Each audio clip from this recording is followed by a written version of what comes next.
Olá, minha aluna, meu aluno. Vamos lá, vamos com tudo que a gente estava falando sobre as competências humanas e organizacionais.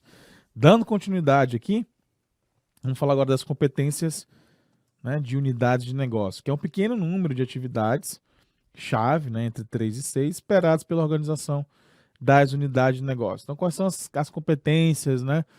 E aí vai ser mais de uma, no mínimo, entre 3 e 6, ali, para você conseguir ali estabelecer a tua unidade de negócio. Próxima, competência de suporte, né, que são as atividades que servem de alicerce para outras atividades da organização. Aqui, como exemplo, a gente tem a construção e o trabalho eficientes em equipes pode ter grande influência na velocidade e na qualidade de muitas atividades dentro da organização. De repente, ali, é uma atividade apoiando a outra, de alicerce para outra, isso acaba tendo também um efeito aí bem bacana, bem interessante. Capacidade dinâmica, né? O que é essa capacidade dinâmica? É uma condição da organização de adaptar continuamente suas competências às exigências do ambiente, né? E aqui o que entra, professor? Que entra uma percepção do gestor pode cortar aqui, Zé, rapidinho, para com o ambiente onde ele está inserido, capacidade dinâmica. Então, é essa condição de você se adaptar. É difícil para uma organização se adaptar? É difícil, não é fácil. Por quê? Porque muitas vezes está ligado, isso está ligado, vou colocar aqui no quadro rapidinho, ao negócio daquela organização. Ao negócio daquela organização. Professor, lá na aula de administração estratégica, eu pergunto para você, né, meu aluno, minha aluna, qual que é o negócio da Cacau Show? Da Cacau Show. Aí o aluno fala, professor, Cacau Show, não é aquela loja que vende chocolate. Então, o negócio da Cacau Show é chocolate. Eu falo, não, não é chocolate. O negócio da Cacau Show seria, né, presente. Então o Zé tá lá, aniversário da sogra dele hoje, vai dar um presente para ela, sogra linda, maravilhosa, né, amorosa com ele, cuida dele, faz um arroz, feijão, farinha, um bifezinho, uma banana, aqui no norte a gente come muito isso, gente, viu? Feijãozinho com farinha, uma banana. E aí o Zé tem maior zelo pela sogra dele, vai pensar em dar um presente para ela. O que ele vai comprar? Uma panela? Não. Um fogão novo? Não. Vai comprar o quê para a sogra dele? Vai comprar uma caixinha da Cacau Show lá, né? R$ 119, formato de coração, com três bombons, três chocolates dentro, né? R$ 119.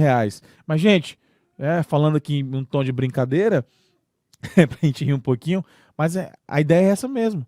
Né? Se o Zé pensasse em dar chocolate para a sogra dele, fala, não, eu quero dar chocolate. Ele pensou em dar em presente. Eu juro para vocês que se ele pensasse em dar chocolate, e vocês também fariam a mesma coisa. Vocês iam aonde? Lojas americanas, né? 4 barras por R$ 10. Aí matava a sogra dele logo de diabetes. Perfeito? Mas dois presentes num só. Já garantiu o óbito da velha. Brincadeira, gente. Eu também amo minha sogra, Dona Maria. Um beijo pra senhora se estiver vendo essa aula aqui, né? Nunca vai assistir mesmo. Mas, enfim, tá? Então, essa é a ideia. O que eu tô falando? Da capacidade de saber se adaptar. Onde eu quero chegar com esse exemplo aqui do negócio, falando do presente, do chocolate, que muitas organizações, às vezes, acabam tendo uma mudança no rumo do seu negócio. Né? Então, o seu negócio acaba tendo uma modificação. Né? Lembra aí, você novinho, não sei se vai lembrar, mas digita no Google, deixa eu ver se dá para pegar aqui. Essa empresa aqui, ó, Xerox. A empresa Xerox, ela na década de 80 ali, ela teve um boom muito forte, especialmente também na década de 90, com relação ao quê? Né? Com relação aos equipamentos e às máquinas de impressora. Então ela ganhava dinheiro, o negócio da Xerox era o quê? Era ganhar dinheiro, né, através das máquinas de impressora. Por isso que hoje fala, tira uma Xerox aí. É justamente por isso, né? O produto acabou incorporando, né, a utilidade que ele se propunha a fazer. Mas a ideia era essa. E aí, gente, com o advento da tecnologia, especialmente ali anos 90, desculpa, anos 2000, a digitalização, sobretudo a digitalização, as pessoas e as organizações cada vez menos deixaram de fazer o quê? De usar, né, impressora. Então, uma empresa que comprava bastante impressora de uma forma expressiva acabou diminuindo aí a quantidade de compras aí dessa impressora. O que vai acontecer, gente? né, vai impactar diretamente o quê? Na lucratividade dessa organização. Portanto, essa organização, né, ela vai deixar de vender mais impressora e, consequentemente, ela vai diminuir, né, o seu market share, sua participação no mercado, vai diminuir. E aí, a perspicácia dessa capacidade dinâmica. Onde que o gestor consegue, portanto, interferir? Olha, perceber a mudança de rumo, né? A mudança e a inteligência de se adaptar continuamente ao mercado. O que que eles fizeram? Estou trazendo um exemplo da Xerox. Perceberam que a digitalização era a grande sacada. Então, eles começaram a investir, né, na prestação de serviço de digitalização. Vejam que isso é um processo muito radical de mudança. Né? E isso é um processo muito radical de mudança. Pô, eu imprimia, fazia impressora, produzia, fabricava. Agora simplesmente eu deixo de fabricar isso. Esse é o meu negócio. E eu começo agora a prestar serviço de digitalização, sim. Porque assim, a utilidade mudou? Não. Né? Se bem que, por exemplo, a produção de documento era gerada demasiadamente pelo papel impresso, mas agora é digital, sistema de informação digital, enfim. Né? Isso impactou o quê? Diretamente no negócio da Xerox. Então, hoje, né, uma linha deles de investimento também é uma linha mais ligada aí à questão da prestação de serviço para digitalização de documentos, scanner também, enfim, investiram nessa outra sacada. Aí, se a gente pegar vários exemplos, Kodak, vários exemplos aí, o videocassete, né? Enfim, não investiram, foram, né, abocanhados por outros produtos. É o que vai acontecer, gente. Se você, enquanto gestor, não tem a capacidade de se adaptar continuamente, a tendência, né, de você realmente ali chegar à falência. Né? Quem não lembra aí, Kodak, né, você comprava os filmes lá, 36 poses, não era isso? Você viajava para o Cristo Redentor. Na minha época, a gente ia para o Cristo Redentor, tirava ali 36 filmes, poses, né? 29 queimavam. E era mais ou menos assim. Era uma tragédia, porque não tinha como você ver a foto. Não tinha como você ver a foto, gente, né? Aí você ia todo na expectativa, mandar revelar e saía metade da foto queimada. E era uma cagada doida, uma desgraça aquele negócio. Enfim, a Kodak se adaptou? Não se adaptou, perdeu espaço, porque logo em seguida vieram as primeiras câmeras digitais, né? E TechPix, quem lembra da TechPix, hein? Tinha até um fácil de como é que era? Fácil. Tinha um sloganzinho lá que um cara, TechPix, compre agora em 36 vezes. Fácil de comprar, fácil de levar, sei lá. Tinha um slogan que ficava enchendo teu saco aí toda tarde, né? Na TV. Mas aí, ó, você não consegue ver mais hoje, né? Já não existe mais. Por quê?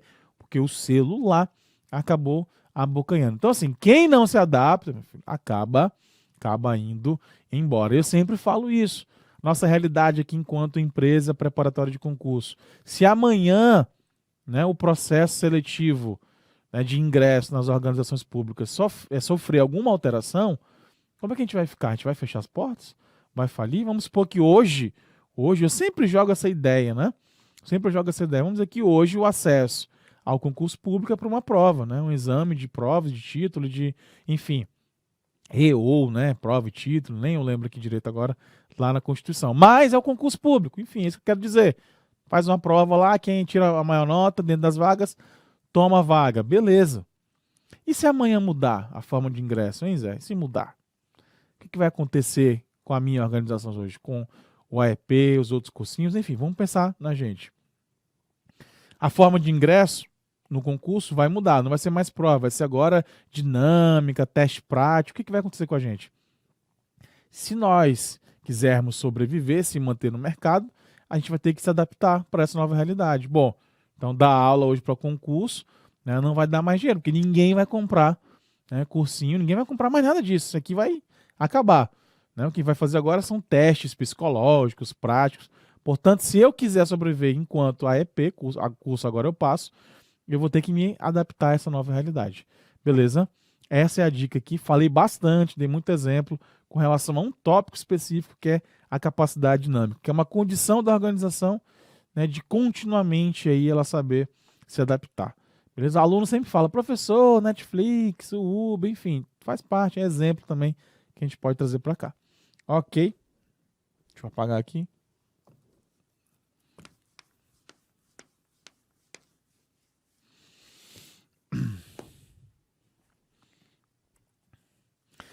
E aí, na literatura também encontramos aqui as habilidades administrativas de Katz, né? O autor Katz, como vocês preferirem aí, tá?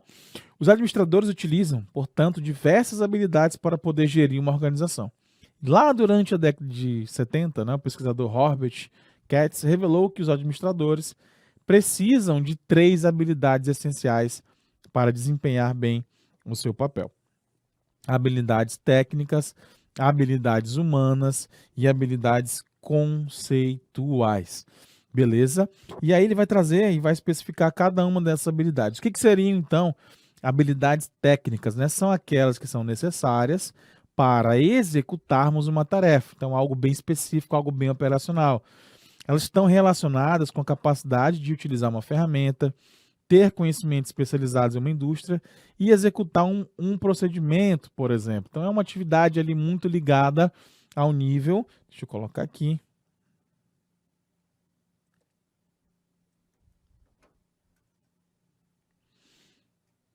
Deixa eu mudar a cor dessa caneta para ficar uma coisinha mais. Aí. Então, essa habilidade técnica aqui. Gente, se eu mudei aqui. O slide acabou avançando, desculpa. Já foi para humanas ali. A habilidade técnica são responsáveis pelo nível operacional. Elas vão ficar aqui, então. Né? Nesse patamar aqui. Quem são os indivíduos que estão nesse nível dentro de uma organização? Nível operacional. As pessoas que precisam saber realizar uma tarefa, precisam ter uma habilidade. Né? O professor está dando aula, então ele tem que ter uma habilidade, né, de didática para explicar o conteúdo, para falar com os alunos. Portanto, essa habilidade técnica dele aqui ela vai ser preponderante aqui especificamente nessa parte. Ok? Vamos avançando mais um pouquinho e eu vou desenhando todas essas habilidades para vocês aí de acordo com o nível delas. Já as habilidades humanas são relacionadas com a capacidade do gestor de se relacionar e de cooperar com outras pessoas. Quando necessitamos motivar, comunicar e liderar outras pessoas, essas habilidades são fundamentais. Já estava desenhado aqui, então as humanas, elas acabam sendo mais importantes, evidentemente, no nível aqui intermediário, que é o nível de gestor, de gerente, né, de chefia. Ele tem que ter mais essa habilidade humana aqui. Qual que é essa habilidade? Capacidade, né, de se relacionar, de cooperar, liderar, motivar, comunicar, dar uma decisão. Tudo isso aqui faz parte da atividade humana, beleza? E por último, temos as habilidades conceituais, que estão relacionadas à capacidade de pensar, montar conceitos e analisar situações abstratas e complexas dentro daquela organização. Quando um gestor na cúpula dessa empresa está analisando ali a conjuntura econômica e as ações de diversos concorrentes para montar um planejamento estratégico, por exemplo, ele está usando a habilidade conceitual. Por quê? Porque ele está pensando de forma estratégica, de forma complexa, né? A capacidade dele ali, né, de articular e de fazer algumas ligações é mais nesse nível e, por coincidência, é o nível estratégico dessa organização. Então, portanto, essa habilidade aqui ele vai desempenhar, né, de uma forma mais intensa no nível estratégico daquela organização. Perfeito? É lá naquele nível que ele vai desempenhar essa atividade aqui. E aí nós trouxemos para vocês, né, isso de uma forma aqui mais didática. Né? Eu peguei essa imagem aqui no portal da administração, lá no Google, né, para a gente ter uma ideia melhor aí. Olha só o que eu falei para vocês, né? Então, as operações são executadas através dos 3 níveis, tanto o nível operacional, tanto o nível intermediário, quanto o nível institucional. No nível operacional, é o nível mais realmente de supervisão. Portanto, as habilidades mais importantes aqui são as técnicas, né? Então, manusear, ter uma especialidade ali, né? Perfeito? Portanto, habilidades técnicas, elas são mais importantes aqui no nível operacional. Beleza. À medida que você vai ali avançando no nível daquela organização, as habilidades vão mudando e vão tendo uma outra equivalência. Já no nível intermediário, É importante que no nível de gerência as habilidades humanas, né, elas sejam aqui mais afloradas. Deixa eu falar uma coisa para vocês. Olha, é interessante, né, é que no nível que você estiver aqui, você, de acordo com o CATS, você tenha uma preponderância, né, de uma dessas habilidades aqui, né, administrativas, uma que ela se sobreponha às demais. Não quer dizer que você não vai ter, por exemplo, uma habilidade aqui técnica, uma habilidade humana, se você tiver aqui na alta direção, né? Você está aqui bonitinho, né? Então você só vai possuir habilidade conceitual, não, né? A habilidade conceitual, por exemplo, né, no nível mais institucional, lá na alta direção, ela deve se sobrepor, ela deve ser mais importante, ela deve ser mais aguçada, é o que você vai constantemente utilizar mais. Essa é a ideia aqui das habilidades administrativas do CADS. Esse assunto aqui cai bastante em prova de concurso. Não se esqueça, né? Espero que você tenha aí prestado bastante atenção nessa explicação. Beleza? Beleza. Bom, minha gente, então a gente vai resolver aqui pouquíssimas questões, né? Mais para a gente consolidar um pouquinho aí o que foi estudado. Temos um tempinho ainda aqui para a gente resolver as questões. E aí eu começo falando aqui de uma questão de competências, né? Bom, a questão trata o seguinte, olha lá. Competências representam combinações sinérgicas de conhecimento, habilidade e atitude, expressas no desempenho profissional em determinado contexto. Beleza, questão C de certinha, né? E aí, eu tinha um bizu aqui que ficava bem bacana. Deixa eu ver se eu acho aqui.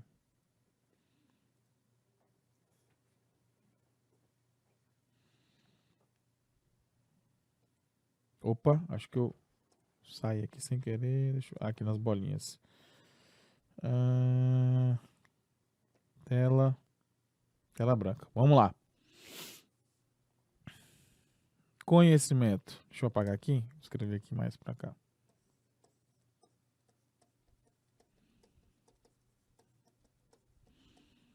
Conhecimento.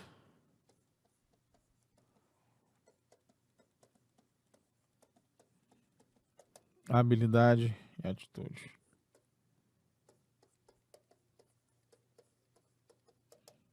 Gente, eu fico um pouquinho para baixo aqui para poder escrever, porque um pouco mais baixo aqui a lousa. Não sou tão alto, não, 1,83 m, mas dói um pouquinho a coluna aqui se abaixar para escrever e eu fico um pouquinho corcunda. O que seria o conhecimento? Portanto, conhecimento é o saber, é o próprio saber.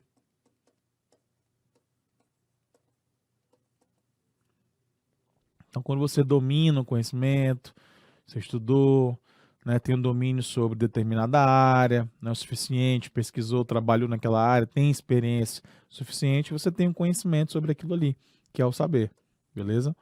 A habilidade é o saber fazer.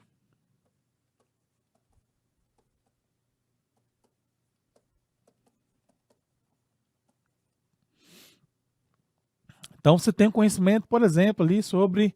Dá um exemplo aqui bem mais simples, né? Manusear uma arma, uma espingarda calibre 12, por exemplo, tenho um conhecimento, estudei bastante, sei desmontar, sei municiar a arma, quantas munições cabem, enfim, um exemplo bem simples aí para você. Aí você sabe fazer, além de você ter o conhecimento, ter estudado a propriedade ali, intelectual sobre aquilo, você sabe fazer. Você chega lá, desmonta a arma, monta de novo, municia, sabe atirar, não sabe, enfim. E aí a atitude seria o quê, né? O próprio fazer, é quando você realmente faz.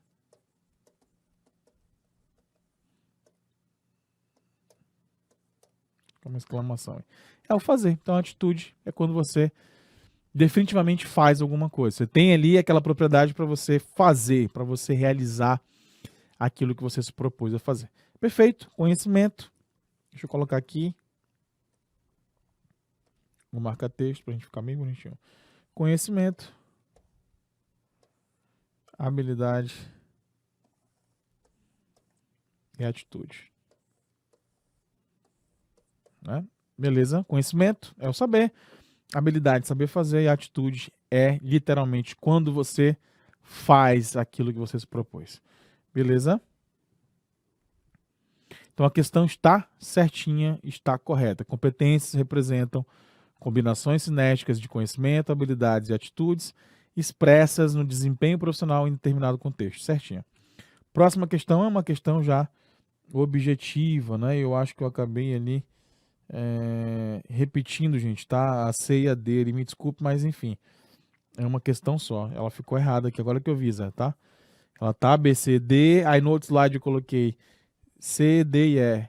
Acabei repetindo, era para ir só até o C aqui, no outro D e o E. Mas enfim, né? Será que eu mudo agora, mudo depois, deixa assim? Tranquilo, né? O pessoal acho que vai entender bem aí, viu, gente? Ó, a questão ela é A, B, C, D, E, ela tem até o E. Só que eu fui dividir lá no slide, eu ia deixar nesse, como não ia caber toda a questão aqui, eu ia dividir, né? Eu ia colocar aqui só o título dela, A, B, C, e no outro slide D e o E. Mas enfim, no outro slide também foi o C, o D e o E. Então desconsidere aí. A gente vai ler aqui e vai marcar a questão correta.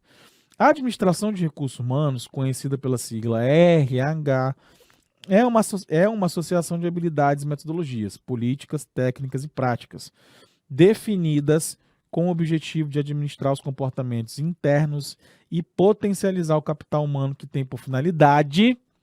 O que ela está pedindo aí? Qual é a finalidade da administração de recursos humanos? Letra A diz que a finalidade é selecionar, gerir e nortear os colaboradores na direção dos objetivos e metas da empresa.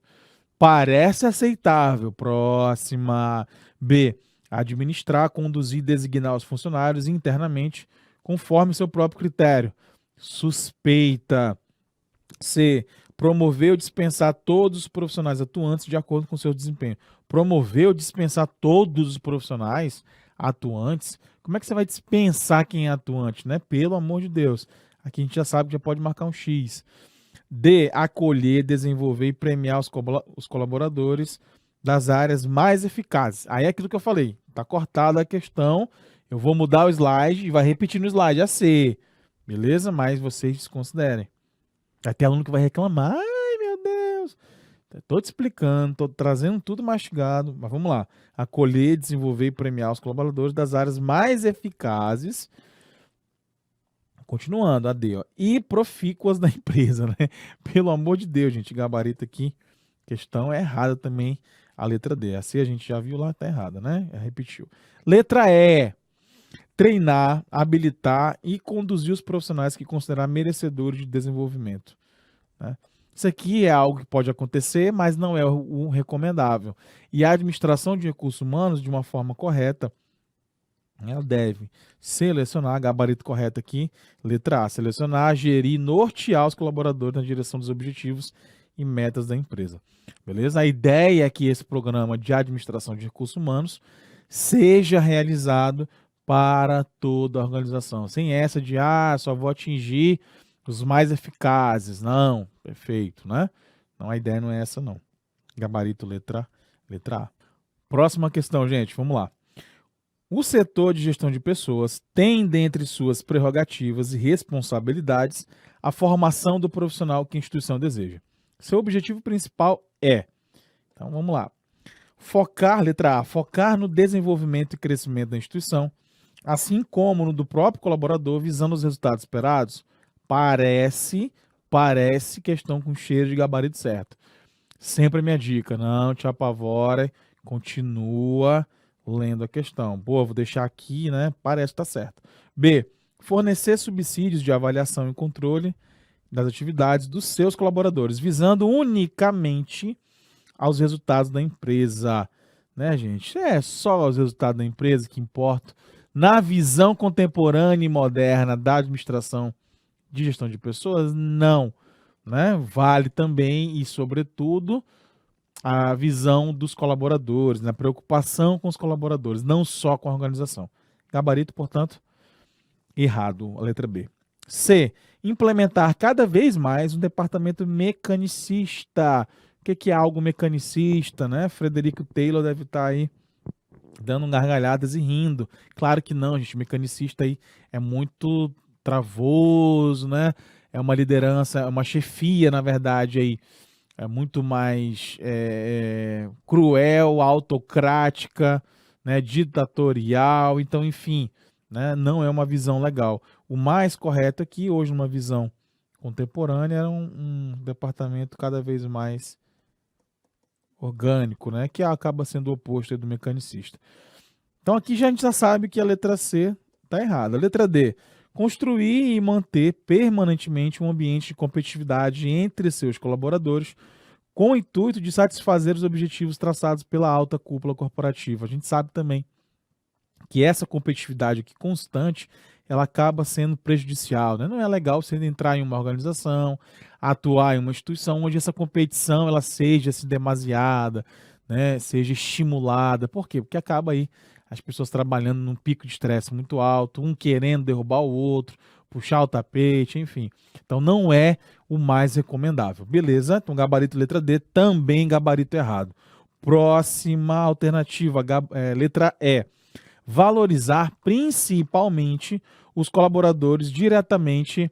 Um abraço para um bebezinho que apareceu aqui agora, gente. Vocês, olha, tivesse a oportunidade de ver, vocês iam ficar, né, sobretudo as meninas. E os meninos também, né, que gostam sem nenhum preconceito. Letra E, valorizar principalmente os colaboradores diretamente ligados aos processos operacionais, né, dando-lhes incentivo de produtividade. Né? Olha só, gente, eu devo valorizar principalmente um em detrimento do outro? Obviamente que não, né? Obviamente que não, tá? Então aqui o gabarito também está errado. Então nossa alternativa, letra A, é o gabarito certinho, é isso mesmo. Focar no desenvolvimento e crescimento da instituição, assim como no do próprio colaborador, visando os resultados esperados. Perfeito? Vamos lá, gente. Então vamos dar início aqui à gestão por competências, perfeito? A gente estava falando um pouquinho ali na aula anterior, né, das diferentes competências, falamos ali da questão conhecimento, habilidade, atitude, e que nós temos outras competências e outros diferentes modelos aqui que podem ser encontrados também, tá, durante a tua prova. Essas competências e esses modelos aqui estão mais ligados à questão também, não só ao lado humano, mas também como lado organizacional, perfeito? Se quiser colocar aí, Zé, meu rostinho lá embaixo, pode colocar humano, mais o aspecto organizacional. Organizacional. Não vou nem terminar aí para caber ali a minha fotinha.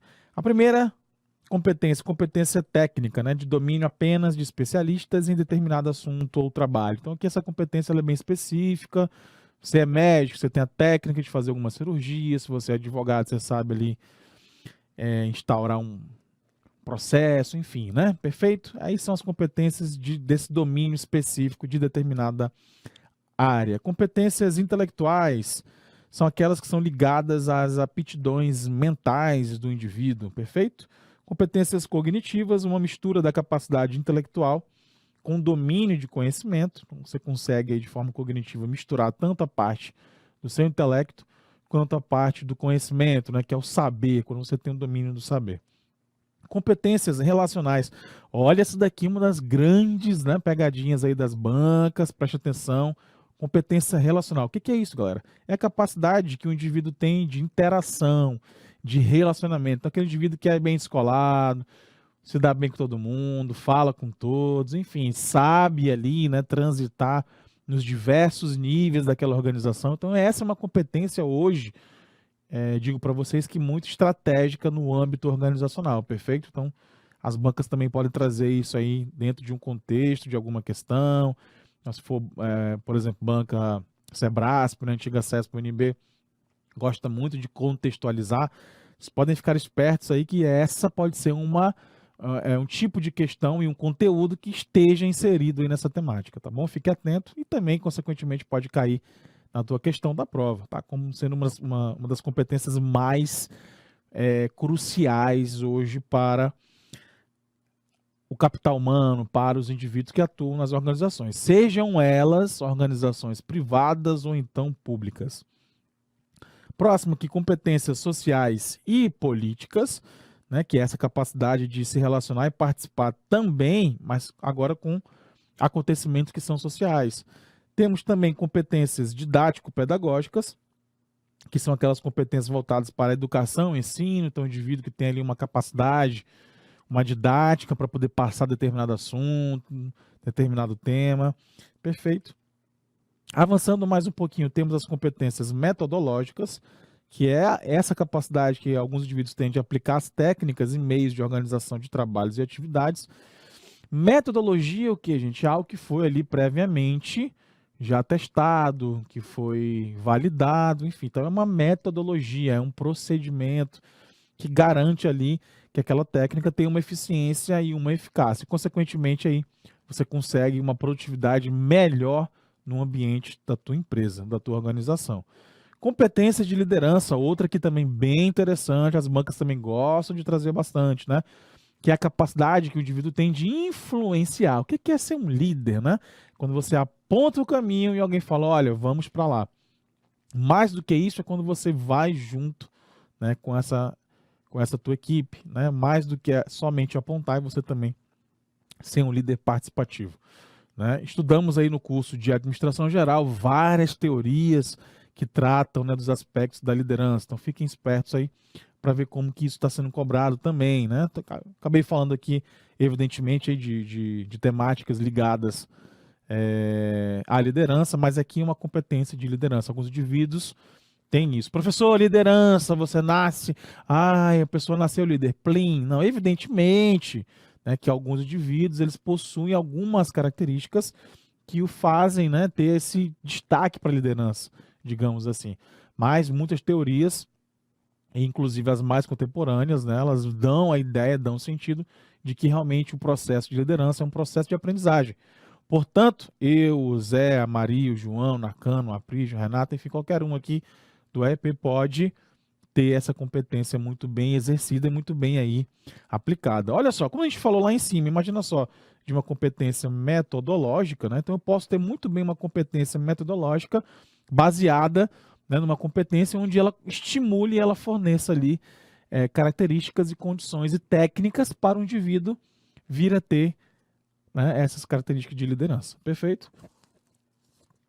Próxima competência, competências empresariais ou organizacionais. O que são? São as competências aplicadas a diferentes objetivos e formas de organização e gestão empresarial, né? E aí a gente também tem uma outra definição do autor Zarifian, né, que ele diferencia aqui as seguintes competências em uma organização. Competências sobre processo, né, que aí seriam os conhecimentos do processo de trabalho. Então, dentro das competências empresariais ou organizacionais, eu tenho essa subdivisão aqui. Seria, então, essas competências sobre os processos. Ou seja, o que são os processos de trabalho?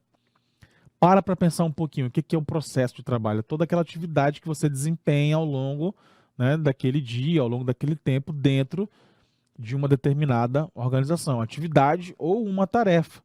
Então, esse processo, consequentemente, tem muito a ver com o quê? Com a principal característica daquela organização. Então, por exemplo, uma organização que tem um caráter de fisco, de fiscalização fazendária, quais são seus processos? Processo de fiscalização, processo de arrecadação, processo de multa, processo de... enfim, vários outros processos que estão aí vinculados àquela atividade. Então, os processos, eles dizem a natureza daquela organização, perfeito? E aí, ainda nessas competências aqui, nessa subdivisão, temos as competências técnicas, né, que são os conhecimentos específicos sobre o trabalho que deve ser realizado. Então, claramente aqui a gente percebe que é realmente quando você tem a técnica, tem a habilidade para você fazer alguma coisa. O médico tem uma habilidade, tem uma perícia para fazer o quê? Uma cirurgia específica. O policial tem uma competência técnica de utilizar arma de fogo, de utilizar algema, enfim, né, gente? Aí você tem uma competência de caráter técnico, quando você sabe fazer determinada atividade ou tarefa.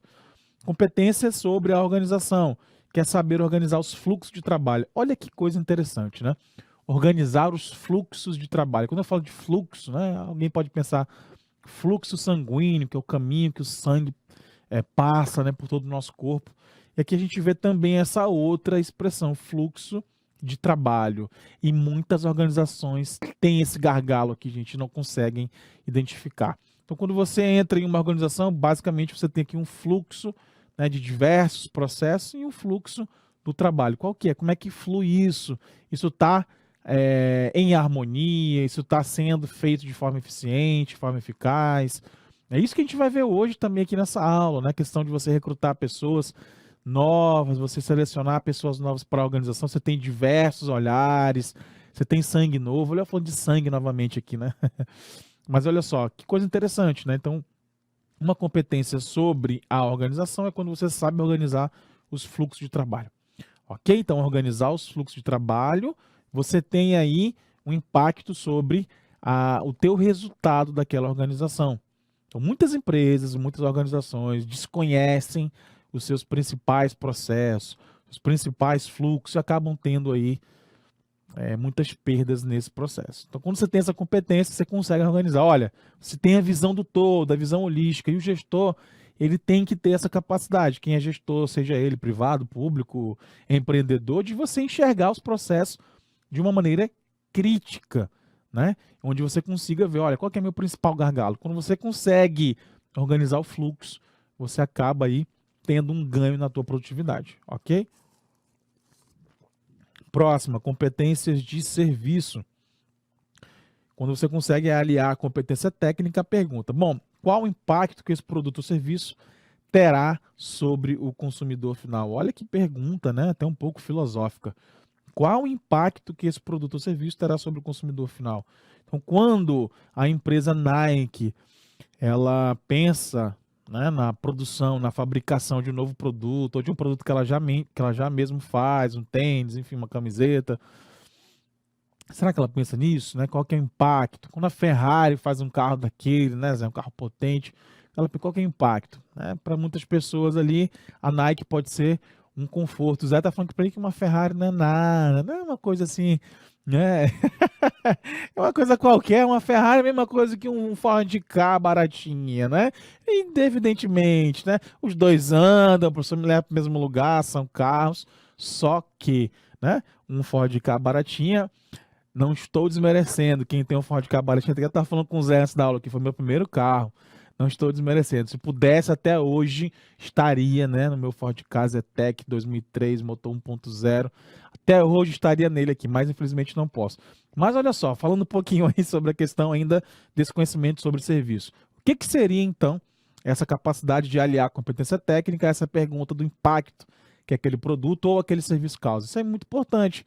Por quê? Por que é importante? Porque você tem uma resposta que vai te linkar ao teu negócio principal da tua empresa, a tua competência central.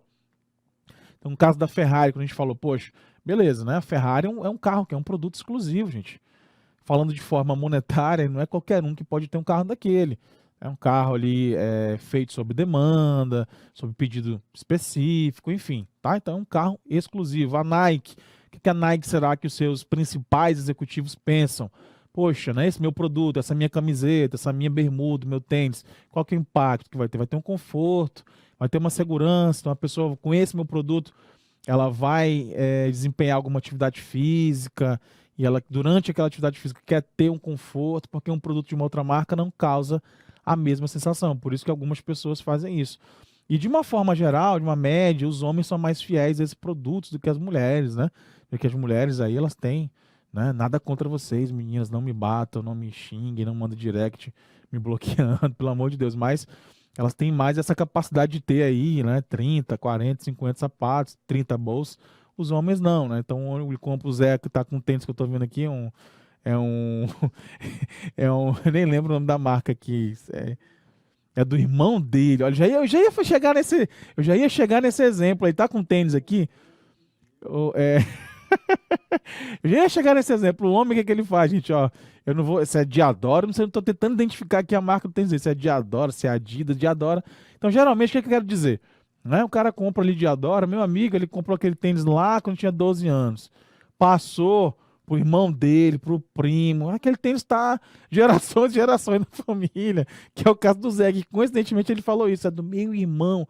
Ele não podia falar alto porque ia sair aqui na vi. Mas é isso, gente. Então os homens têm essa fidelidade aí, né, de geração por geração. Mas deixando a brincadeira um pouco de lado, mas é mais ou menos isso, né? Eu, por exemplo, gosto de específica marca ali para tênis. Então eu tento priorizar ali quando posso comprar um tênis, tento priorizar aquela marca que eu gosto, né? A cada 24 meses a gente troca de tênis, né? Vida sofrida, ralação, estudei tanto, passar no concurso federal, não dá pra ficar comprando tênis aí todo mês, né, gente? Pai de 3 filhos, gente, é uma vida assim difícil, ralada, né? Vamos lá. Eu adoro essas aulas aqui, eu adoro as aulas do EP, porque eu relaxo. Competências sociais. Competências sociais, né? Então é saber ser, incluindo atitudes que sustentam os comportamentos das pessoas. Então o autor aqui ele vai identificar 3 domínios das competências. Então, o que seriam, né, esse domínio aqui? A autonomia, responsabilização e a comunicação. Beleza? Beleza, beleza. Avançando mais um pouquinho, aí nós temos aqui alguns, na literatura, né, tem esse outro tratamento aqui, que são os níveis de competências, né? Nós temos 3 aqui que nós vamos tratar, e o primeiro deles é o seguinte, as competências que são básicas. O que seria aqui basic, né? Elementar, fundamental, básico, é o quê? Essa competência, ela representa o conjunto de competências mínimas para que uma organização exista no mercado. Essas competências não permitem alcançar a questão da posição competitiva ou agregam valor ao cliente, aqui a ponto da organização se diferenciar no mercado. O que seria então uma competência básica para o cursinho AEP, gente? Pensem um pouquinho, reflitam. Uma competência, eu vou abrir, né? Sou o fundador aqui, um exemplo desse cursinho. O que seria básico para eu abrir aqui? Uma estrutura. Uma estrutura é básico? Sim, é básico. Uma câmera dessa, uma conexão à internet. Perfeito? São o quê? Competências básicas. Além disso, o que é uma representação de uma configuração mínima, né? Eu, pelo menos, tenho um professor para dar aula. É o básico. Se o professor é bom ou não, não me interessa aqui agora nessa parte. O professor Arthur não me interessa se ele é bom ou não. É importante que ele tenha uma competência básica. Ele está dando aula. Aula aqui, gente, assim, assim, né?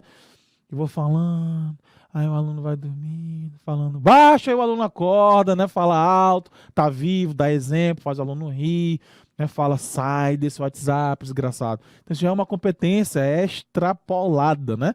Uma competência básica é ele saber o conhecimento aqui que ele está ministrando para você. Perfeito? Então o básico, gente, não vai te diferenciar. Não vai, você vai ser ali, vai ser mais um. Já tem um cursinho. Assim como tantos outros existem aí agora no Brasil, você sabe muito bem disso.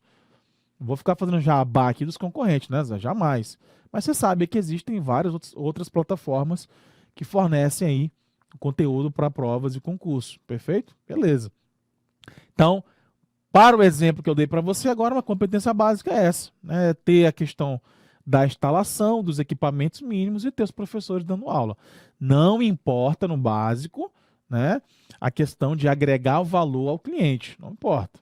Estou dando aula aqui, é uma TV na minha casa, aqui, Zé, ó, uma LG, 32 polegadas, estou escrevendo, né, com pincel em cima da TV, beleza, cara. É o basicão, não tem nem luz, estou na lanterna do celular, assim, iluminando, para o aluno enxergar. É uma competência básica, beleza, fechou. Vamos avançar, vamos avançar para mais uma aqui. Agora eu tenho a competência essencial, né? Eu saio da básica e vou para a essencial. Então, são as competências complementares da organização, que garantem o diferencial competitivo. Estão intimamente ligadas com a estratégia do negócio que a empresa adota, além do levantamento dos recursos que a empresa dispõe. Capitais do conhecimento. Olha que coisa interessante aqui. O que é o capital do conhecimento? Pode cortar aqui, Zé, para mim, por favor. Capital do conhecimento, gente, é o capital humano, né? Uma expressão também muito utilizada na administração contemporânea e, sobretudo, na gestão de pessoas. Então, competência humana, capital humano são as pessoas. Então, basicamente, quando essa organização investe em quem? Nas pessoas. Porque as pessoas são o principal combustível dessa organização, são a força motriz dessa organização. Você já ouviu em alguma das minhas aulas eu citando, eu falando sobre isso? E vai ouvir hoje novamente, perfeito? Por quê? Porque são as pessoas que movem as organizações. Ainda, né? Estamos falando de 2021, ainda são as pessoas que movem as organizações, né? De forma, assim, genérica. Evidentemente temos algumas exceções. Aí o Japão vem provando que alguns robôs conseguem desempenhar algumas outras atividades. Inclusive já tem até boneca japonesa, boneco japonês, para, né? Enfim, você já entendeu o que eu quis dizer aí, né, meu aluno? Para bom entendedor, 0,5 de palavras são suficientes. Tá? Então, enfim, mais para uma organização, Até mesmo assim, falei brincando essa questão, mas em alguns campos organizacionais, industriais, a parte da robótica ela já usurpou o lado do ser humano. Mas, deixando isso de lado, capital humano é o principal ativo hoje das organizações. E é isso que trata, né, essa fala aqui desse slide, a questão dos capitais do conhecimento. Beleza? E aqui também, gente, eu falei só do lado humano, mas deixa eu fazer só mais uma ressalva aqui. Esses recursos aqui, capitais do conhecimento, eles também dizem muito respeito, né? Pode cortar aqui, Zé, por favor, obrigado. Eles dizem respeito também à questão da vantagem competitiva que aquela organização consegue obter. Então, isso é muito importante. Na aula, se vocês fizeram o curso de administração geral, lá na aula de planejamento estratégico, tem uma aula que eu trato somente a questão dessa abordagem das competências estratégicas, do planejamento estratégico. Então, eu trato para você, a gente aborda como é que vem falando sobre planejamento estratégico, o que a gente faz. E tem uma aula que eu falo sobre o negócio estratégico, as competências centrais ali. Então, essa questão do capital do conhecimento é o saber também que essa organização possui. Você imagina hoje a gente pensar no caso de uma Embraer. Qual que é o capital do conhecimento que ela detém com relação ao processo de produção aviônico, por exemplo? Poxa, a Embraer hoje ela produz aviões, se eu não me engano, é a terceira, quarta maior líder aí do mundo na área dela de aviação. E foi durante muito tempo líder de aviação regional, né, que fazia aviões ali menores. Enfim, então qual é a capacidade de detenção, de disponibilização desse capital do conhecimento aqui, no caso da Embraer? Então ela tem, um conhecimento, ela sabe fazer avião de forma, né, impecável. Aviões da Embraer aí voam, né, nos 4 cantos do mundo. Perfeito? Então isso também está ligado. Eu acabei dando aqui um viés mais para o lado humano, mas a questão do capital do conhecimento voltado para a produção do conhecimento que é feita internamente naquela organização também é algo bem importante aqui. Beleza? Vamos lá, vamos para mais uma e a última, que são as competências funcionais. Eu gosto de falar muito dessa parte de vantagem competitiva, acho que eu vou até voltar lá, porque tem algo que eu não acabei também trazendo para vocês, a questão do diferencial competitivo, né? Então, por exemplo, a competência, antes de falar um pouquinho dessa outra que eu tinha passado, me desculpem, mas eu vou voltar aqui porque eu vou frisar a questão da vantagem competitiva. O Zé pode puxar aqui para mim que eu vou falar diretamente nos teus olhos, castanhos, azuis, marrons, pretos, enfim. Né? Não importa a cor, o importante é o conteúdo do que eu vou falar para você. Tá bom? E como você vai receber isso? Não se esqueça. Diferencial competitivo. Pense nisso. Vantagem competitiva. As organizações precisam estabelecer o que, gente? Ganho, produção, lucro. E como é que ela consegue cada vez mais lucro? Como é que ela consegue fidelizar os clientes? Através de uma vantagem de um diferencial competitivo. Então, esse diferencial competitivo é aquilo que você, enquanto cliente, enxerga em uma organização. Você fala, pô, o AEP é um cursinho preparatório, tem vários outros, mas ele tem um diferencial competitivo. Tem o professor Arthur aqui, professor de administração, que é o melhor professor, né, do Brasil. Só um exemplo, né, gente? Claro que isso aqui não é a realidade, né, Zé? Ou é? Não sei. Enfim, tem a estrutura, tem o material, o diferencial competitivo é que você pode ter um canal direto com o teu professor, ele te responde. Isso é um diferencial competitivo. De repente, né, você tem a possibilidade aqui nesse cursinho de tratar, né, de forma direta com o teu professor. Professor, você tem até tantos minutos por mês para você falar com X professores para tratar de alguma dúvida específica, porque é uma videoaula, a gente consegue interagir em tempo real, beleza. É um diferencial competitivo? Porra, com certeza é. Com certeza é. A gente tem um programa de mentoria para os alunos. Nossos alunos agora que passaram na PRF estão fazendo uma mentoria do TAF, gente. Pô, que coisa incrível. Né? Na minha época não tinha essa porra. Desculpa, a expressão não tinha isso, não, cara. Né? Então eu fico olhando isso e falo, cara, os caras estão com uma sorte do pi, né? Para não falar um palavrão feio aqui. Uma sorte do caramba, gente. Porque é um diferencial competitivo que essa organização passa para os seus clientes. Pô, o cara fez um concurso, beleza. A nossa obrigação era qual? Te dar o conteúdo e fazer você ter um bom conteúdo para fazer uma boa prova. Consequentemente, você foi aprovado. É interesse nosso que você continue sendo aprovado nas próximas etapas? Sim, é interesse nosso. É interesse nosso. E a gente faz além disso. Tá no contrato isso? Não tá no contrato, não. Os caras passaram no concurso, estão lá recebendo dica de TAF, barra, como é que faz. Eu já reprovei em concurso que teve TAF porque não conseguia fazer barra. Professor, que vergonha, cara, não é vergonha não treinei nem nada, só estudei, fiz a prova ali, quando vi, faltava menos de um mês para fazer o TAF. Não tinha essa personalização, esse diferencial competitivo. Então é isso que a gente está falando aqui. São as competências essenciais que me diferem da minha concorrência. Por que que eu faço que a minha concorrência não faz? É isso que eu tenho que ter aqui com relação às competências essenciais. Gostou? Gostou? Dá o joinha e continua assistindo a aula, não sai não. Próximo agora, sim, né? Eu acabei avançando aí, que eu tinha esquecido de falar das competências, são as competências funcionais, ou então competências específicas, né? Que são aquelas ali específicas para cargo, função, ou então algum departamento. Funcional, gente, é de função. Qual que é uma função dentro da organização? É um departamento de marketing. Então eu tenho que ter uma competência funcional em marketing, ok? Beleza. Então eu tenho o departamento, estou abreviando minha letra linda aqui, tá? De recursos humanos. Então eu tenho que ter uma competência de recursos humanos. Perfeito? Uma competência funcional. Ok, minha aluna, meu aluno? Nesse próximo tema aqui, a gente vai começar a questão do foco principal de atuação da gestão por competências, né? Opa, já deu um... Deixa eu ver aqui. Ah, já, beleza. Bom, vocês vão ver bastante, vão ter muitas questões recorrentes aí com essa expressão, esse termo aí, ó, gap, né? Então, esse gap, o que é o gap? Que a gente é a lacuna, né? Então, o foco principal da atuação da gestão por competência é justamente preencher essa lacuna aí que de forma eventual existe numa organização ou durante uma equipe de trabalho ali, beleza? E a ideia da gestão de competência é que você consiga minimizar ou então eliminar. Eliminar é difícil? É o ideal? É o ideal. Minimizando, você já tem um ganho aí considerável. Né? Através de quê? De programas de desenvolvimento. O que são esses programas de desenvolvimento, gente? O programa de desenvolvimento, pode cortar aqui, Zé, rapidinho. Os programas de desenvolvimento, como o próprio nome diz, né? Crescer é uma coisa, eu cresço, beleza. Né? Tinha 18 anos, fiz 30, né? Cresci. Significa que eu me desenvolvi? Né? Pô, eu passei dos meus 18 aos 30 anos lendo Gibi, assistindo Dragon Ball Z, Star Wars, e aí não me desenvolvi, não criei outras habilidades, não tive outras responsabilidades. Então eu, Arthur, 18 anos, praticamente acordei para a vida ali, estava até conversando com o Zé aqui antes da aula, fiz minha faculdade, formei com 22, começou aquela luta para concurso, passei uns da área da polícia, né? Aí acabei reprovando no TAF, fiz depois de novo, passei, né? Fiz o TAF, passei de novo, tomei posse e fui indo, gente, fui indo, fui me desenvolvendo.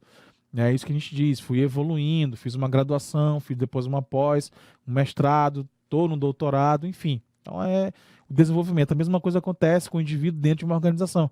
Pô, o Zé hoje vai passar na PRF, toma posse, beleza. Ah, vou ficar lá tirando meu plantão 15 anos.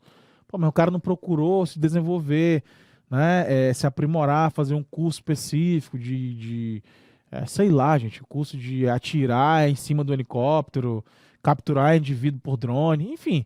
Vai se desenvolver, assumir responsabilidades dentro lá da polícia. Então ele começou a chefiar, foi convidado para ir lá para Brasília. Então o cara tá se desenvolvendo. Aí o invejoso, olha, tá todo metido, tá lá em Brasília agora, lá na sede. Aí o invejoso, desgraçado, mal olhado, do cacete, que nunca fez nada na vida, olha para você, né, que tu postou lá no Instagram, postou no Stories, postou no feed, gente. Aí já era, postar no feed. Posta no Stories, né? Agora no feed, aí a desgraçada da inveja, parece que ela vem junto. Então esse gap da questão de preencher, esse gap é justamente isso, é quando o indivíduo consegue se desenvolver, se aprimorar, basicamente, né? E aí quando ele gera mais responsabilidade também para ele. Você imagina o que é coordenar uma equipe que tem 50 pessoas. Você passa a coordenar uma que tem 200, 300, 1000. Então você vai se aprimorando, se desenvolvendo, beleza? E aí também na literatura nós temos alguns benefícios quando você usa a gestão por competências, beleza? A primeira delas aqui, quando você permite então uma assunção de atribuições e responsabilidades em níveis crescentes de complexidade. Acabei de falar um pouquinho sobre isso. Acabei de dar um exemplo na questão das atribuições e responsabilidades. A complexidade, ela aumentou. né? Então agora o Zé está chefiando uma equipe lá específica em Brasília, da PRF, de combate ao crime organizado, vamos colocar aqui, a combate à exploração infantil, por exemplo, aos crimes infantis, dando só um exemplo aqui, gente, nem sei se existe, só dando algo didático, beleza? Então, a complexidade, ele está no mesmo cargo, policial rodoviário federal, a função é uma função diferente, né? Evidentemente que gratificada, né? Mas ele tem uma complexidade maior, né? Exige, né, outras atribuições dele, o nível de concentração, de atenção, de raciocínio é bem diferente do que apenas ficar. Não estou desmerecendo, né? Vejam só, não estou desmerecendo aquele que passou, que ficou lá no plantão e optou por aquilo. Perfeito, a gente está falando de um desenvolvimento, né, de uma questão de gestão por competências. Nada contra quem está ali. Você pode se desenvolver também numa parte mais operacional. E evidentemente que sim, você começa a fazer um monte de curso daquilo que você confira, fica especialista, enfim. Começa também a ser referência dentro da própria instituição. O que eu quero dizer aqui para vocês é uma questão de uma competência de um nível mais cognitivo, de um nível organizacional, de um nível gerencial. Beleza? Um outro benefício, possibilita acoplar os conceitos de competência, complexidade e espaço ocupacional à trajetória profissional ali daquele indivíduo. Então, os conceitos de competência, complexidade e tudo aquilo que diz respeito ali ao teu perímetro ocupacional também diz e traz respeito ali à tua trajetória dentro daquela instituição. Cria bases para adequação das expectativas da pessoa às da organização, pois observa a trajetória ser ocupada e não o cargo ocupado. Olha só que legal, né? Qual que é então a minha trajetória que eu vou trilhar aqui dentro da PRF, no caso do Zé? Não é só uma questão, só vou ocupar um cargo. É o que eu estava acabando de falar. Não vou ocupar somente o cargo, quero aqui ter a minha trajetória. Quando eu saia daqui, seja, né, por uma aposentadoria ou por uma outra questão, foi para uma outra instituição, enfim, eu seja lembrado aqui pela minha trajetória profissional, naquilo que eu ocupei durante aquele tempo. Um outro benefício, permite construir um sistema de gestão do desenvolvimento baseado numa análise da individualidade, das deficiências, da efetividade das ações, de capacitação e da ênfase nos pontos fortes de cada um. Então, quando eu faço uma gestão por competência, eu tenho essa capacidade, eu consigo identificar ali, poxa, o que é um ponto fraco, o que pode melhorar, ok? Então, eu tenho isso de uma forma muito bem clara. Possibilita preparar as pessoas, então hoje eu não estou muito reto não, possibilita preparar as pessoas para o processo sucessório conforme os níveis de complexidade crescentes. É muito comum isso aqui dentro de uma organização. Então, quando eu faço uma gestão por competências, eu sei que o Zé tem uma habilidade específica, ele está numa função estratégica e eu vou tirá-lo de lá, ou ele vai sair por qualquer outra mudança, eu tenho essa capacidade de preparar alguém ali, né, que vai assumir essas responsabilidades. Favorece o aprimoramento das entregas individuais ou a ampliação da complexidade das atribuições. Aprimora a forma de avaliação das pessoas dentro daquela organização, uma vez que distingue ali os aspectos como desenvolvimento, esforço e comportamento. Ok? Beleza? Tranquilo. Vamos lá, avançando mais um pouquinho. Recrutamento. Gente, antes de entrar, né, a gente já aborda uma outra temática assim. Então, a gestão por competência é isso, é justamente essa capacidade que uma organização tem de identificar os gaps, as lacunas que ela precisa aperfeiçoar, que ela precisa melhorar. Perfeito? E ela faz isso através de como? Desse mapeamento das competências dos indivíduos. Então, eu tenho dois tipos de competências. Vai para a tua prova com isso, as competências, ou vou colocar assim, humanas, né? Que está ligado mesmo às competências das pessoas, e tem as competências organizacionais, aquelas que nós vimos, as básicas, distintivas, né? Enfim, aquelas que fazem alguma diferença ou não para a organização. Então é isso, enxergue aqui com relação à gestão de competências, tantas competências ligadas às características humanas, quanto as competências ligadas às características organizacionais. Beleza? Tranquilo. A gente mata esse assunto e agora vai para a questão do recrutamento e da seleção de pessoas. Também gosto muito aqui dessa temática. Bom, é um dos processos aqui mais importantes, né? Ou seja, o processo de agregar pessoas. E aí ele é composto pelas duas atividades, que é recrutar e selecionar pessoas. Então, dessa forma aqui, a gente consegue atrair, né, aquelas pessoas, aqueles indivíduos que têm um perfil que a organização precisa para cada cargo, né, do modo mais rápido e com menos custo possível. Então aqui eu faço parte do processo, né? Quando eu estou falando de gestão de pessoas, eu estou falando aqui da parte específica de agregar pessoas. Como é que eu agrego as pessoas dentro de uma organização? Através do recrutamento e através da seleção. Então são duas atividades que eu desenvolvo aqui sempre: recrutar e selecionar, recrutar e selecionar. Beleza? Vamos começar falando sobre o recrutamento. Tranquilo? O que é, né, o recrutamento aqui, gente? Bom, então de acordo com o autor Marras, são 3 principais fatores que afetam as necessidades de recrutamento de uma organização. O primeiro deles, atenção para essa palavrinha aqui, turnover. Turnover. Nossa, professor, né, eu achei que isso era aula de administração, de inglês também, isso. Turnover. Ok, aluno? Solta essa linguinha aí. Turnover. Isso, né? Aquela voz bonita, o Zé tá rindo aqui. Beleza? Gente, é só brincadeira, gente, tá? O meu inglês que eu fiz ali é o Basic 1 e o Basic 2. Basic 1, Basic 2. Não passei disso. Sempre reprovava, né? O Zé tá perguntando, não, agora com a câmera aqui em mim, não vou repetir não, né? Ele tá de sacanagem aqui, né? Turnover. Pronto, falei, gente, aí, ó. Beleza? Que porra é essa, professor? Turnover, gente, sem sacanagem nenhuma, né? Preste atenção, por quê? Porque isso é uma expressão, fiquei até nervoso aqui, ó, Zé até me deixou nervoso, né? É uma expressão que tem a ver com a questão da rotatividade. Pode cortar aqui, Zé, rapidinho. Da rotatividade dos indivíduos naquela organização. Já falei isso aqui também, nosso curso, em alguma das aulas. Quem está acompanhando as aulas aí, aula a aula, sabe muito bem disso, né? Beleza? O que seria então essa rotatividade dos funcionários? É o número ali de pessoas que vão saindo de acordo com o número de pessoas que entram naquele período. É basicamente isso, né? O índice de turnover. Ok? Agora eu falei, né, de forma brasileira. Turnover, é isso mesmo, é isso aí. Né? Beleza, cai bastante em prova. Tranquilo? Então, assim, perceba você aí. Professor, já trabalhei numa empresa que o pessoal não ficava 3 meses, não ficava um mês, ninguém aguentava.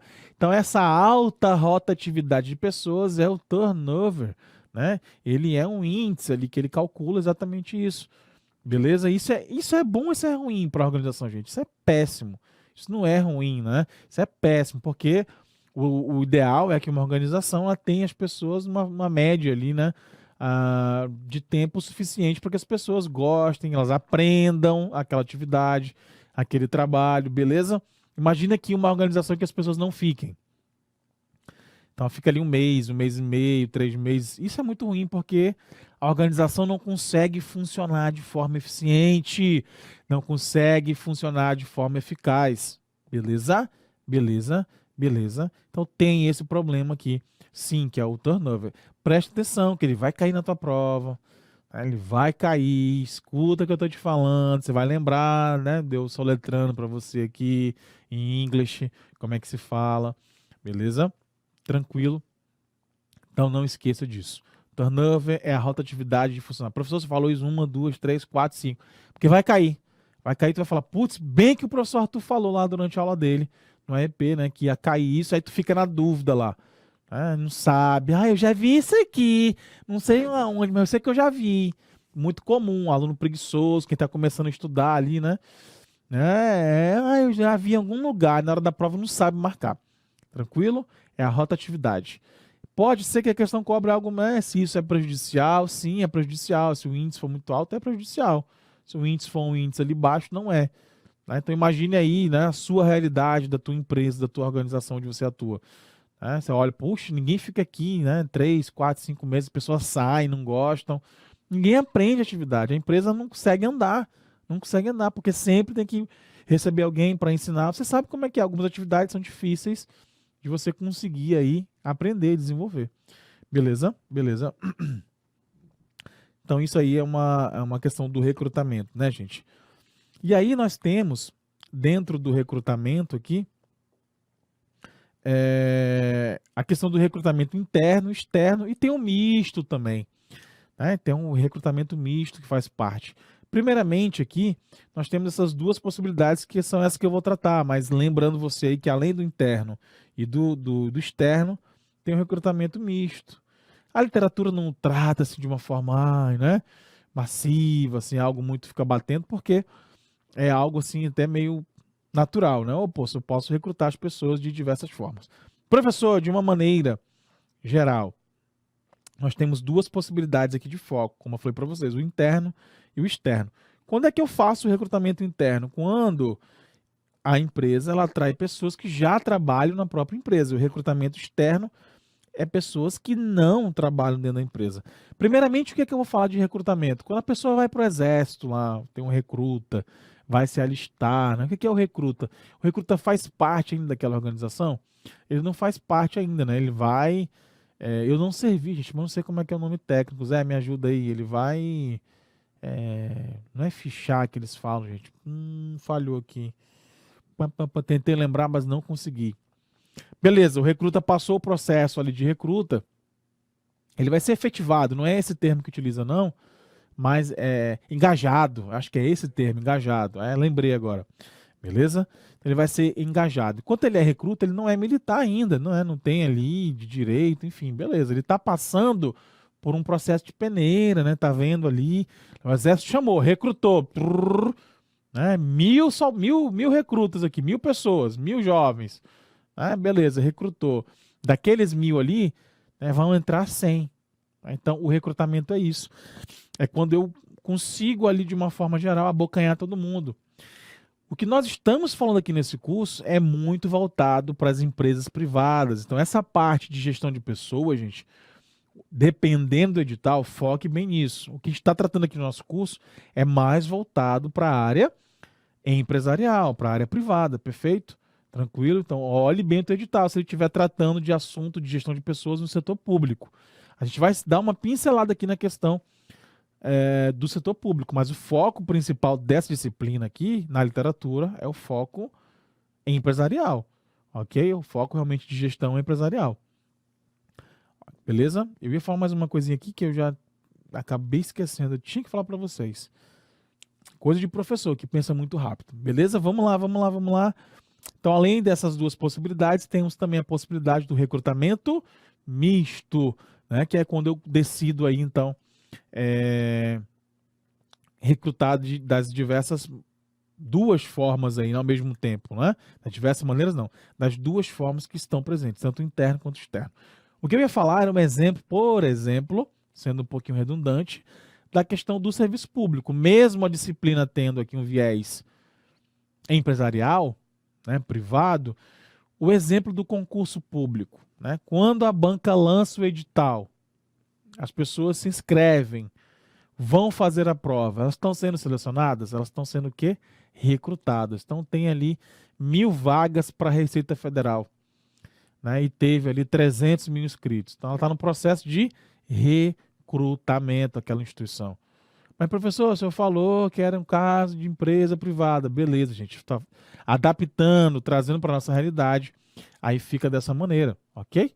Então, o caso do concurso público de uma instituição que abre o edital e as pessoas vão fazer a prova, elas estão no processo de recrutamento. Mais adiante um pouquinho, a gente vai falar do processo de seleção de pessoas, que aí é um pouquinho mais específico. Então, recrutar é quando eu, né, pego, né, jogo ali a rede, veio tudo que é peixe, recrutei, mas agora eu vou selecionar, olha, né, eu quero só peixe da espécie X, e Y vai embora, fica só o peixe da espécie X. Bom, e aí falando agora das duas maneiras aqui, né, de recrutamento aqui, primeiro, o recrutamento interno, gente. Então, só para frisar, o que é o recrutamento interno? É aquele que é feito dentro da própria instituição. Ou seja, somente pessoas que já atuam nessa organização farão parte desse processo aqui. Beleza? Quais são as principais vantagens desse recrutamento? A questão primeira que é a da motivação, né? Os funcionários ficam mais motivados. Poxa, que legal, né? Então aqui eu tenho a possibilidade de, além de ser monitor, virar professor. De repente, isso acaba sendo um fator motivacional para os nossos monitores aqui no AEP, ou seja, lá em uma outra empresa, né? Que eles vão ganhar mais, né? Vão ficar mais bonitos, camisa polo. Olha só, né, Zé? Que coisa, né? Vão subir, upgrade. Brincadeira, né, gente? Mas é só para a gente entender aqui essa questão da motivação. Realmente, em grandes corporações, né, você tem essa possibilidade. A pessoa, é muito comum ela entrar ali como um estagiário, aí vai para um cargo de nível médio, assistente administrativo, fica ali um período, tem um bom desempenho, consegue crescer, e de repente abre um cargo para gerente. Quem é que vai assumir se essa empresa possui um processo de recrutamento interno? Ela vai focar, né, vai olhar para dentro da própria organização. Poxa, quem é que está aqui dentro que tem essas competências? Olha só, falando de competência agora, linkando ao assunto que nós acabamos de ver. Beleza? Tranquilo? Fizeram o link aí? Se não fizeram, façam agora, tá? Com a minha fala. Beleza? Então a questão aqui, ó, das vantagens do recrutamento. A primeira delas é motivacional. As pessoas ficam motivadas. Poxa, eu tenho a possibilidade de entrar aqui como estagiário, porque o Zé também 10 anos atrás entrou e hoje é um dos diretores. O Arthur também entrou e hoje é um dos diretores.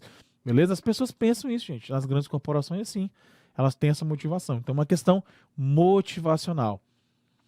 Não requer socialização dos novos funcionários, né? Tu não precisa, olha, tá aqui, essa aqui, ó, né, a nova funcionária, já olha, olha só, né? Ah, já fica tudo assanhadinho, ficam assanhadinhos, né? Entrou um novo funcionário ali no departamento, né? Não requer essa questão, vamos fazer aqui uma socialização, vai ficar ali tanto tempo ali socializando naquela empresa, conhecendo os setores, as pessoas, aprendendo o funcionamento, mergulhando na cultura daquela organização. Vantagem, custa menos e é mais rápido, né? Na verdade, aqui é mais rápido, né, esse recrutamento. Sim, é mais rápido. Dentro da própria organização tem pessoas que possuem aquela competência. A seleção dessa forma fica mais fácil, porque as pessoas já são conhecidas aqui em cima, né? Não copiou aqui, não deu um enter sem querer, na verdade. Incentiva a fidelidade, né? Poxa, se eu tenho essa possibilidade de continuar nessa empresa, então aqui a pessoa vai vestir a camisa, vai ser fiel a essa organização. E funciona melhor em uma situação de estabilidade, perfeitamente. Então essas são as vantagens do recrutamento interno, né? Dentro da administração pública, hoje a gente não tem mais essa possibilidade. Aí você vai ter que estudar isso no direito administrativo, né? Era muito comum antigamente você ir aqui tendo essa possibilidade de fazer uma ascensão, né, dentro da tua carreira. Isso não é mais possível. Mas num viés de gestão privada é totalmente possível. Desvantagens do recrutamento interno. Mantém o status quo, o status quo. A empresa não recebe novas ideias e pontos de vista, porque você não abre espaço para pessoas novas, mantém as pessoas que já tem lá, status quo. E a cultura pode ficar extremamente conservadora, né? Cultura organizacional, temática também estudada na disciplina de administração geral. Beleza? Saindo do recrutamento interno, nós vamos para o recrutamento externo, que é aquele que a empresa faz aonde? Fora das suas portas. Beleza? Fora das suas portas. Possibilita como vantagem a entrada de novas ideias do modo de pensar, aumenta o capital humano e o intelectual daquela organização, renova a cultura organizacional. Olha que coisa bacana, né? Você tem o famoso aqui, sangue novo. Algumas instituições públicas chamam até de novinho, o pessoal que passa aí. Olha os novinhos trabalhando, né? Porque não tem ainda aquela malícia, não tem ainda aquele caculejo ali que precisa ter, enfim, né, daquela profissão. Então ali o cara ainda vai ralar. Sangue novo, gente, recrutamento externo. Você tem novas ideias, o cara começa a olhar o processo de uma forma diferente, de uma forma, né, crítica, aumenta o capital humano e intelectual e renova, consequentemente, a cultura daquela organização. Beleza? Tranquilo. Desvantagens do recrutamento externo. Desestimula os atuais funcionários, diminui a fidelidade deles, custa mais caro, evidentemente, porque você tem que pegar pessoas de fora da organização, requer um sistema de socialização desses novos integrantes, aquilo que eu falei no caso que era uma desvantagem do recrutamento interno, né? E vai necessitar de técnicas mais apuradas de seleção, pois não se conhece bem as pessoas, né? Então aqui, olha só, a gente está falando de recrutamento, mas tem uma temática bem interessante aqui, ó. Seleção de pessoas, né? Que é um dos processos fundamentais aqui para o processo de recrutamento organizacional. Beleza? Tranquilo. Principais fontes do recrutamento. Então, como é que eu faço o recrutamento? Gente, isso daqui eu vou falar para vocês que é uma coisa mais contemporânea, né? Na época que eu fiz a minha faculdade, ainda era algo mais. Aí, Zé, valeu. Ainda era algo mais rudimentar, né? Então, preste bem atenção. Quais são as fontes que eu utilizo aqui para o recrutamento, né? Então, eu posso ter na minha organização um banco de dados interno. Posso ter um banco de dados interno, né, com um cadastro de vários currículos. É uma possibilidade. Eu posso também recrutar através de indicações. Pode ou não pode dizer, olha, me indica aí um professor bom na área de direito penal. E aí o professor Arthur conhece, porra, tem um cara ali que é sensacional, trabalha comigo, trabalhou, traz para cá. Foi indicação. Cartazes internos, externos, muito comum em algumas cidades ainda, em alguns centros urbanos, cartazes. Precisa-se de cozinheiro, precisa-se de auxiliar de cozinha, precisa-se de professor de química. Enfim, você vê um cartaz lá no poste, lá. É uma forma, né, de fonte de recrutamento. Consultorias de outplacement. Olha aí, Zé, olha aí meu inglês aí. Outplacement, né?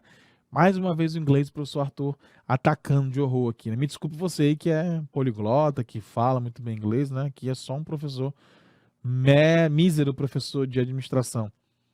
Essa parte aqui é quando a própria empresa demite funcionário, né? Ela demite e ela contrata a empresa para recolocar aquele funcionário. Então, demitir aqui, olha só a preocupação. Evidentemente, gente, que isso aqui é um processo de empresas grandes que fazem isso, né? Grandes corporações. Tá? Então ela faz uma consultoria, ela contrata, olha, a gente demitiu, mas a gente quer recolocar essa pessoa aqui lá no mercado de trabalho.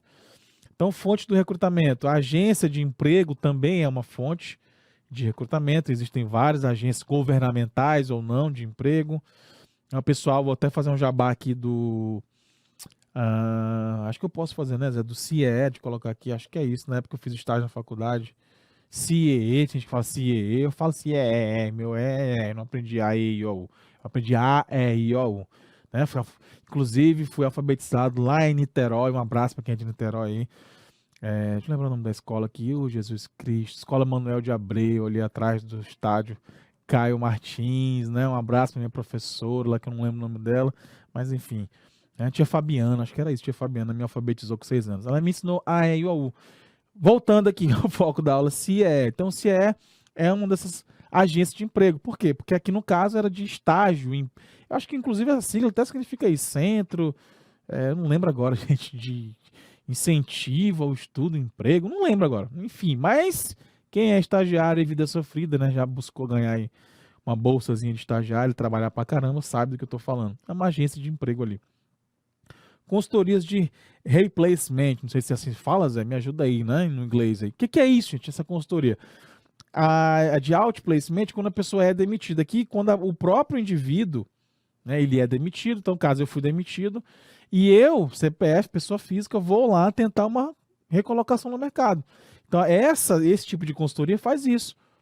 Fala, olha, Arthur, pro teu perfil aqui de empresa, eles cobram, tá? Isso não é de graça, não. Pro teu perfil de emprego aqui, a gente tem as empresas XYZ. Ok? Nós temos também consultorias em recrutamento e seleção. Existem empresas específicas em fazer esse recrutamento e seleção, ou seja, não, o AEP aqui, o cursinho, nosso cursinho, ele não quer participar desse processo de recrutar e selecionar, porque ele é muito oneroso, não tem as técnicas, enfim, beleza.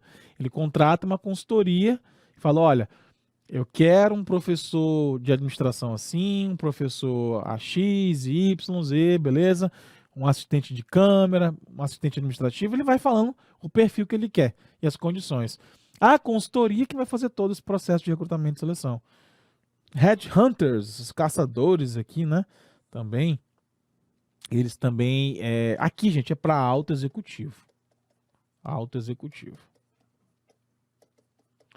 Não é o nosso caso, não, vida sofrida. Aqui é a cara que ganha aí 600 mil, 700 mil de salário. Alto executivo. Né? Cara lá da Apple vai para Microsoft, aquele jogo de cadeiras doido ali. Vai para o Google, sai do Google, vai para o Facebook, enfim. Beleza? Tranquilo. E as mídias tradicionais, né? tanto as mídias, né, televisivas, jornal, desculpa, jornal não, TV, né? TV, o jornal impresso, quis dizer, tá? Na época que eu fiz faculdade era muito comum ali, ainda tinha jornal impresso, né, Zé? Classificado, lá precisa-se de professor, aí o cara anotava ali, né? Precisa-se de um amor entre. Oh, não é esse tipo não, não é esse tipo não, tá, gente? Né? Dou carinho, dou conforto, dou não sei o quê, né? Não é esse tipo de classificado. O Zé riu aqui que eu sei que era esse classificado que ele via aqui. Falando de emprego mesmo, né, gente? Coisa séria. Gente que trabalha, né? Tranquilo? Beleza. Galera, só mais um aqui pra gente finalizar, que a gente muda de tema e termina a aula bem no ponto certinho, tá? 30 minutos. Que é o recrutamento misto, que é quando é que ele ocorre? Quando a empresa ela utiliza os dois métodos. Basicamente é isso. Um abracinho para você. Até a próxima aula.